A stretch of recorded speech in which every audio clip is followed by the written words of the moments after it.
For decades in Malaysia, we've had this national obsession, right? Fuel subsidies. It's this debate that just never ever seems to end. But here's a thought. What if this whole thing, this whole saga, isn't really about what you're paying at the pump?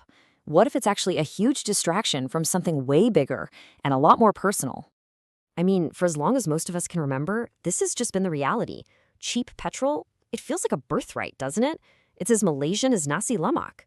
It's just woven into the fabric of our daily lives. It's something we expect, something we really depend on. And, that dependency, it forces us to ask a really critical question. So is this whole policy a lifeline? Something that's genuinely helping the average Malaysian stay afloat? Or has it become a crutch? A crutch that's maybe propping up a much more broken part of our economy and actually holding all of us back? Okay, and this is really the heart of it all. The real issue here, the thing that's been hidden by the low price of RON95, it's not just about smuggling or budget leaks, no. It's about your paycheck. It's about stagnant wages. The whole subsidy debate has basically become a smokescreen for a much, much deeper problem, the fact that the price of labor in Malaysia has been kept artificially low for decades. Just look at the numbers here. They tell a pretty shocking story. By 2025, the minimum wage is supposed to hit 1,700 ringgit, okay? But the average household needs about 4,000 ringgit just for the basics. And that's the average. It's way more if you live in the city. So how is anyone supposed to bridge that massive gap? Well, that's exactly where cheap petrol comes into the picture. Yeah, there's a term for this. Economists call it hidden wage support. Think about it. By keeping a huge cost like transport artificially cheap, the government basically lets employers get away with paying wages that don't actually cover the real cost of living. So in reality, the subsidy isn't just for you, the driver. It's a massive, indirect subsidy for businesses. It's what allows them to keep our paychecks stuck in the same place. So, okay, if these subsidies are just a crutch for a low-wage economy, then what's the true cost? And I'm not just talking about a number on a government spreadsheet. The real cost here is financial, it's social, and yeah, it's definitely political. All right, let's start with the money, the financial cost. In a recent peak year, Malaysia spent, get this, a staggering 52 billion ringgit on fuel subsidies alone. Just fuel subsidies. Let that sink in for a second. 52 billion ringgit. I mean, what could our country do with that kind of cash? Well, for starters, you could build almost 2,000 new schools. Or how about this? You could give a direct cash payment of 1,000 ringgit to nearly 4 million of the poorest households. You could pump that money into major upgrades for our healthcare system. Or, just to put it in perspective, you could buy every single person in Malaysia a plate of nasi lemak every single day for a week.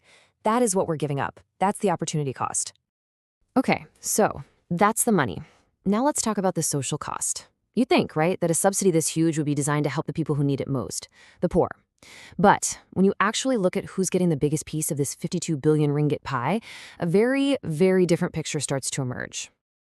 It turns out the whole system is completely backwards. It's regressive. The wealthiest 20% of Malaysians, the T20, they get 40% of all the subsidy money. 40%. And why? Well, it's pretty simple.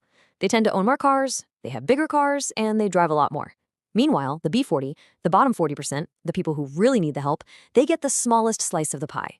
A lot of them are on motorcycles or using public transport, so they barely see the benefits. Someone put it perfectly, actually. They called it reverse Robin Hood Omex. It's like the system is taking from the public treasury and then handing it over disproportionately to the wealthiest people. This isn't welfare. It's a system that's actively making inequality worse.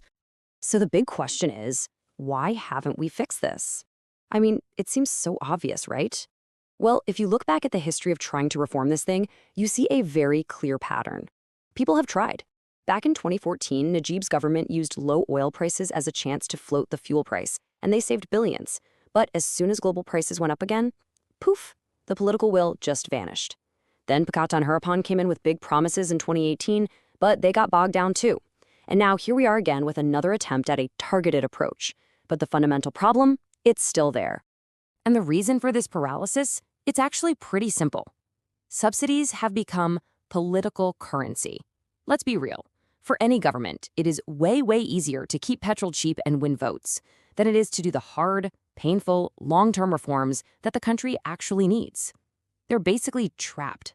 Because trying to take away this thing that people see as a birthright, well, that feels like political suicide.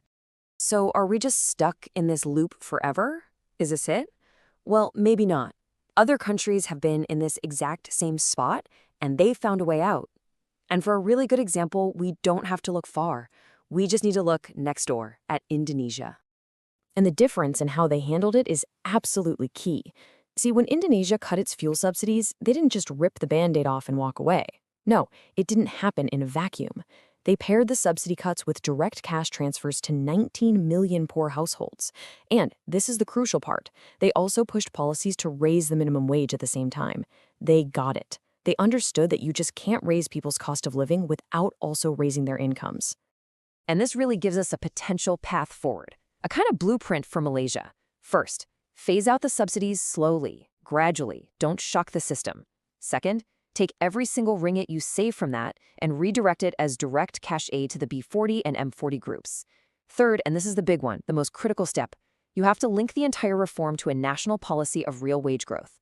And finally, you take those billions we talked about and you invest them heavily in public transport, the kind of public transport that makes owning a car a choice, not a life or death necessity. Now, I know what some of you might be thinking. What about electric cars? Aren't EVs going to make this whole debate pointless? But that completely misses the point.